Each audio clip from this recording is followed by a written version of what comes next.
I used to put on my older sister Marianne's Coke bottle glasses and read the ingredient label on the back of cleaning products.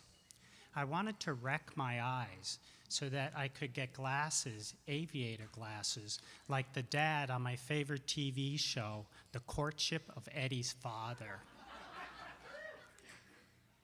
Even though I was 11 years old, I thought that there was something about him, you know? He was this handsome architect, and I just wanted to sit on his lap. I really liked the way he dressed in stretchy polyester bell-bottoms that just clung to his muscle butt. He had a Japanese housekeeper named Mrs. Livingston who called him Mr. Eddie's father. Mrs. Livingston always showed up at the perfect moment to tell you something that let you know that everything was going to be okay. My 5th grade teacher noticed me squinting at the blackboard, and she sent me home with a note. My mother took me to the oldest eye doctor on the planet. He was this huge man with giant suspenders, and he couldn't hear anything I was saying.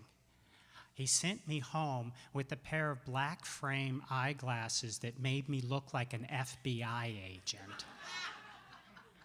I kept hiding the glasses so I wouldn't have to wear them. I already had to put up with kids calling me Spock because of my pointy ears, and I didn't want to give them another reason to bust my balls. My teacher forced me to wear the glasses, and I got whacked in the face with the kickball during recess.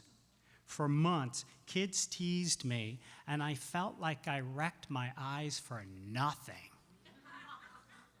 I knew that if I could get a pair of aviator glasses, the kids would see that I was really a trendsetter and probably one of the coolest kids they would ever meet. I sat in a bathtub of Mr. Bubble and scraped my glasses on the bottom of the tub until the lenses were so messed up I couldn't even see through them. "You're a little son of a bee," my mother said as we sat in the optical department of Sears. I tried on a pair of aviator glasses. I looked at my mom with my freckled face and big blue eyes and said, "These glasses are so cool, Mom. They make me want to blow a load." I used that phrase a lot at the time. I thought that blowing a load meant you were doing like a happy dance. My mother told me to cut it out and find something else to say. "I want polarized lenses," I told the Sears optician. I used my paper route money to pay for the upgrade. The glasses would take about 2 weeks to arrive. While I waited for the big day, I took myself on a shopping spree at Disque. The place had cheap clothes that looked like the good stuff. I needed a coat to go with my new glasses and complete my 5th grader architect look. I found a blue corduroy jacket with big lapels that had metal snaps all around the edge, and it only cost $5. The coat was definitely something Mr. Eddie's father would wear. I got my new glasses on a sunny, cold Saturday afternoon a few weeks before Christmas. I stood on our front porch in my blue corduroy coat and showed off my polarized aviators. The sun and the snow turned the lenses dark brown.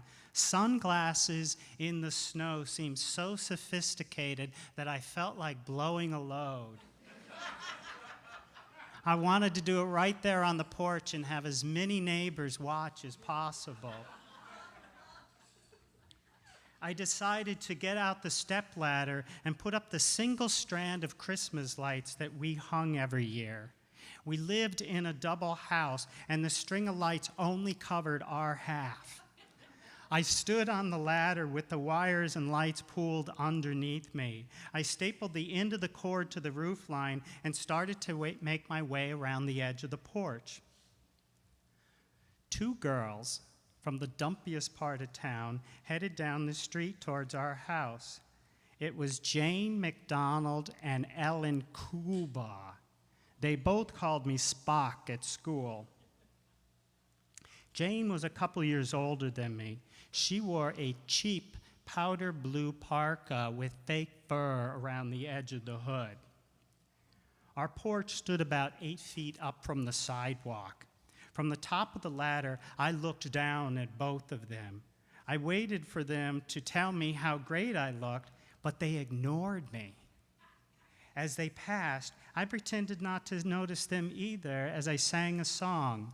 Old MacDonald had a farm, E-I-E-I-O. Jane McDonald stopped dead in her tracks. You think you're something special because you live in a fancy house with Christmas lights. Fancy, I said. That's not even a word, stupid. Jane grunted and kept on walking, so I went back to singing, with an oink oink here and an oink oink there. Jane whipped around and charged back towards our house.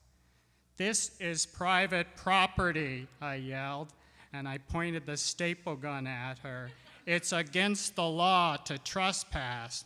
Fuck you, she said, and she came running up the steps at me. I jumped down off the ladder and I popped a couple staples off in her direction. Jane knocked the staple gun out of my hand and then whacked me across the face. And she caught the corner of my aviator glasses and dug them into my nose. Then she stomped on the string of lights, and I pushed her back, and we interlocked our fingers and ended up in like this stand-up game of Twister as she pushed me around the porch. I could hear the snaps on my jacket popping as she leaned me backwards over the railing. She was a tall one up close. My feet slid in the snow on the painted wooden porch, and Jane gave me another slap and sent my aviators sailing. Wait, I screamed. My new glasses, my mother will kill me. My aviators sat at the very edge of the porch in the snow. You don't sing that song no more, Jane said, and she pounded off the porch and rejoined Ellen, who watched my beating from the sidewalk. My mom opened the front door. What all's going on out here, she asked.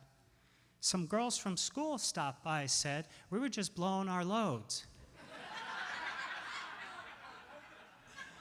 I told you to stop saying that, she said. It's not a nice thing to say in front of your mother.